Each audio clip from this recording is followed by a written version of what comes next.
जयपुर ग्रामीण से बड़ी खबर, जहां जमवा रामगढ़ सुसाइड मामले में सहमति बनती हुई दिखाई दे रही है।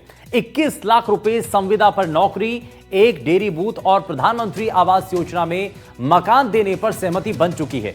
बच्चों के लिए पालनहार योजना का लाभ और पत्नी को विधवा पेंशन दी जाएगी और इसके साथ ही 15 दिन के भीतर दोषी वन कर्मचारियों पर जांच पूरी कर कार्रवाई की जाएगी।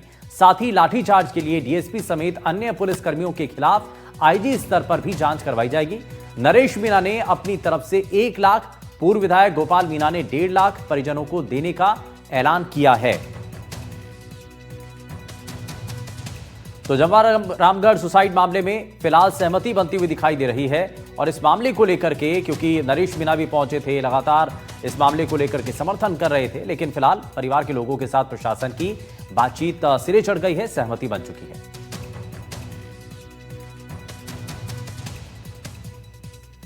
तो नरेश मीणा ने अपनी तरफ से 1 लाख रुपए देने की बात कही है और जमवा रामगढ़ से हमारे सहयोगी विश्वास शर्मा हमारे साथ जुड़ गए हैं। विश्वास, जरा बताइए कि सहमति बन चुकी है फिलहाल।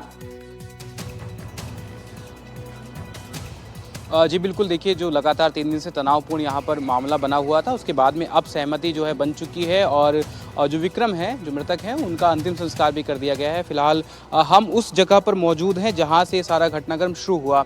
ये देखिए, ये वही वनपाल का ऑफिस है, ये वन विभाग का ऑफिस है जहाँ से ये सारा मामला शुरू हुआ, क्योंकि वन कार्मिकों ने उनके साथ में मारपीट की थी और जिसके बाद में वे यहाँ से मात्र 200 मीटर की दूरी पर थाना है, थाने में गए। थाने पर उन्होंने शिकायत लिखाने की कोशिश की, लेकिन शिकायत नहीं लिखी गई, जिसके बाद उन्होंने आत्महत्या की। आप देख सकते हैं किस तरीके से आक्रोशित ग्रामीण जब यहाँ पर पहुँचे तो वनकर्मी भाग गए, लेकिन उनकी मोटरसाइकिल वगैरह किस तरह से यहाँ पर पड़ी हुई हैं, क्योंकि भीड़ जो थी वो आक्रोशित थी। उन्होंने यहाँ पर भी जो वनकर्मी थे उनको पकड़ने की कोशिश की थी, लेकिन हालांकि वनकर्मी यहाँ से भाग गए। अभी मांगों पर सहमति बन चुकी है। 15 दिन के भीतर जांच कमेटी बनाकर अतिशीघ्र जो न्याय है वो दिलवाए, जो पीड़ित है उनको, जो आरोपी है वनकर्मी, उनको सजा दिलवाई जाएगी। साथ ही कल जो पूरा घटनाक्रम हमने देखा कि किस तरह से लाठीचार्ज हुई, आंसू गैस के गोले दागे गए ग्रामीणों के ऊपर जो धरना दे रहे थे, उसमें जो यहाँ पर डिप्टी एसपी हैं, ऐसा ग्रामीणों का आरोप है कि उनकी भूमिका थी, उन्होंने जो मिस हैंडलिंग की लोगों के साथ में, सिचुएशन को ढंग से हैंडल नहीं किया। उसके लिए भी आईजी स्तर की जो जांच कमेटी है वो बनाई जाएगी और आईजी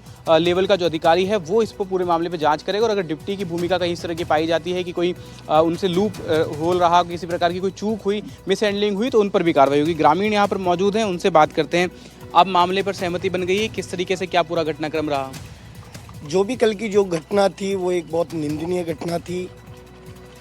कल से लेके 2 दिन हो चुके, 2 दिन बाद में आज सहमति बनी और मैं सरकार का भी बहुत बहुत धन्यवाद देता हूं कि आज सहमति बन चुकी है। डेड बॉडी का दाह संस्कार हो गया, सब कुछ शांतिपूर्वक रहा।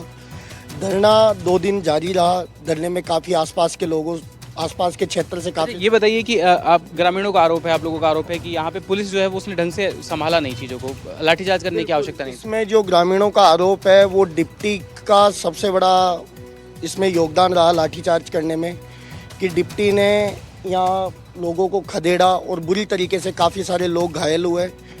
जो यहाँ सीओ लगे हुए हैं प्रदीप यादव जी, उन्होंने बहुत सारी ऐसी चीज़ें की हैं, औरतों के ऊपर लाठीचार्ज की। ये प्रदीप जी है ना जो औरतों के ऊपर खुद ने लाठीचार्ज किया है, गाली गलौज से पेश आए हैं लोगों पे। और वो एमएलए साहब महेंद्रपाल थाने के अंदर बैठे हुए थे, वो खुद दर्शक बन के देख रहा था। ये देखिए उस तरह का जो पूरा मामला है अभी यहाँ पर है और अभी तो फिलहाल सहमति बन चुकी है। 15 दिन के भीतर जो जांच है वो की जाएगी दोनों ही मामलों की। जो लाठीचार्ज कल हुआ उसके ऊपर भी जांच कमेटी बिठाई जाएगी कि किस तरह से आईजी लेवल का जो ऑफिसर है वो अभी विश्वास, फिलहाल चीजें अभी अंडर कंट्रोल हैं, पूरी तरीके से शांत हो गया मामला। जी अभी फिलहाल पूरी तरीके से मामला शांत है। जो बैरिकेड्स वगैरह पुलिस ने अंदर लगाए हुए थे, जो जाब्ता मौजूद था, वो भी अब वापस आ चुका है थाने में। अभी हमने एडिशनल एसपी जो यहाँ पर इंचार्ज है उनसे भी बात की थी उस तरीके से। और ये जो पूरा देखिए अब ग्राम जो है उसका रास्ता भी यहाँ से खोल दिया गया है। कल यहाँ पर पत्थर वगैरह भी एक बार बीच में लगा दिए गए थे, बैरिकेड्स यहाँ पर पुलिस ने लगाए थे यहाँ से, क्योंकि मात्र 100 मीटर दूरी पर ही थाना है यहाँ पर। वहाँ पर भारी जाब्ता मौजूद था। अभी हमने एडिशनल एसपी से बात की तो उन्होंने कहा कि अब पूरी तरह से सिचुएशन कंट्रोल में है। कल जो भी मांगे थी उन पर सहमति नहीं बन पा रही थी। आज सुबह नरेश मीणा यहाँ पर थे, जनप्रतिनिधियों के माध्यम से जो परिजन है उनसे बात की गई और जो सहमति मांग थी वो मान ली गई है। उनके बाद में सहमति है बन गई है। उसके साथ ही अभी हमने देखा कि किस तरह से वहाँ पर जो पार्थिव देह थी उनकी, उनका अंतिम संस्कार भी हो चुका है। ठीक है, बहुत शुक्रिया विश्वास इस पर जानकारी देने के लिए। तो फिलहाल सहमति इस मामले को लेकर के बन चुकी है। लेकिन अब जरा खबरों में आगे बढ़ते हुए कोटा से बड़ी खबर का रुख कर रहे हैं, जहां ऊर्जा मंत्री ने स्कूल हेडमास्टर की क्लास लगाई। हीरालाल नागर ने स्कूल शिक्षक को फटकार लगाई और ईदलपुरा गांव ऊर्जा मंत्री हीरालाल नागर पहुंचे हुए थे। ग्रामीणों ने मंत्री को अपनी समस्याएं सुनाई। शिक्षक के स्कूल नहीं आने की शिकायत की थी और शिक्षक पर स्कूल का मलबा चुराने का भी आरोप लगाया गया था। छत की पट्टियां और पत्थर ले जाने का आरोप लगाया था। शिक्षक को निर्माण सामग्री वापस लाने के निर्देश दिए गए। वहीं चोरी की एफआईआर दर्ज कराने के लिए निर्देशित किया गया। भाई अच्छा आदमी गाँव वाला तो बोलो रे थोड़ा भी कर, ऐसा मत करो, अच्छी बात है। अरे भैया तुम्हें ऐसा सुनो बीएलओ की ड्यूटी है संडे के दिन की, उसका तुम्हें भत्ता अलग से मिलता है। बात मत करो, बीएलओ का पीछे दाड़ा मिल नहीं न मिल बत्तों में लजन मिल मिलता है ना, फिर वो नाड़ा बित्ता मिल को यार।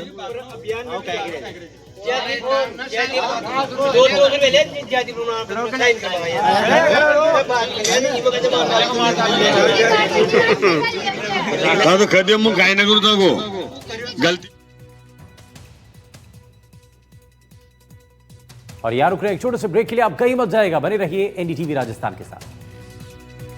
बैच नंबर दिया हुआ है और इसके अंदर जिस तरीके से कितना ml है, ये सारी चीज़ें हैं वो इस सिरप के अंदर लिखी गई हैं। लेकिन एक तीसरा और है, आपको मैं दिखाना चाहूँगा कि ये छोटा जो है आप 30 ml का देख रहे हैं, बच्चों के लिए जो है ये जो सिरप है ये मुख्यमंत्री दवा योजना के तहत जो निःशुल्क दवा दी जाती है उसके तहत जो है ये फ्री में जो है दिया जाता है। और अब लगातार जिस तरीके से डेफ्रो को लेकर या फिर जो सिरप दिया जा रहा था खांसी के दरमियान बच्चों को, उसको लेकर जो है सवाल उठते हुए दिखाई दे रहे हैं। और इसी को लेकर जो है चिकित्सा मंत्री गजेंद्र सिंह खींवसर है वो जोधपुर के सर्किट हाउस में जो है प्रेस कॉन्फ्रेंस करेंगे और जिसके अंदर मीडिया और जो एनडीटीवी के द्वारा जो लगातार आम जनता के सवाल जो एनडीटीवी उठा रहा था उनके सवालों के जवाब है वो चिकित्सा मंत्री देते हुए दिखाई देंगे। जयपुर से सहयोगी जसराज के साथ वीरेंद्र सिंह शेखावत, एनडीटीवी। तो मसला बेहद गंभीर है और ग्राउंड जीरो पर जाकर के हमने ये दवाइयों को भी देखा है कि अब उसके रिप्लेसमेंट में कौन सी वैकल्पिक दवाइयां इस योजना के तहत मिल रही हैं। अब जरा इसको समझने की कोशिश करते हैं। हमारे जयपुर से सहयोगी शशि मोहन शर्मा भी हमारे साथ जुड़ गए हैं, जरा उनका रुख कर लेते हैं। शशि से जरा जानते हैं। शशि, थोड़ा सा बताइए इसके बारे में। अब देखिए 2 स्टेटमेंट भी हमने दिखाए और ये दवा पर बैन के बाद अभी जो सेंटर्स हैं वहां पर किस तरीके से कौन सी दवा मिल रही है वो सभी चीजें हमने अपने दर्शकों को दिखाई हैं।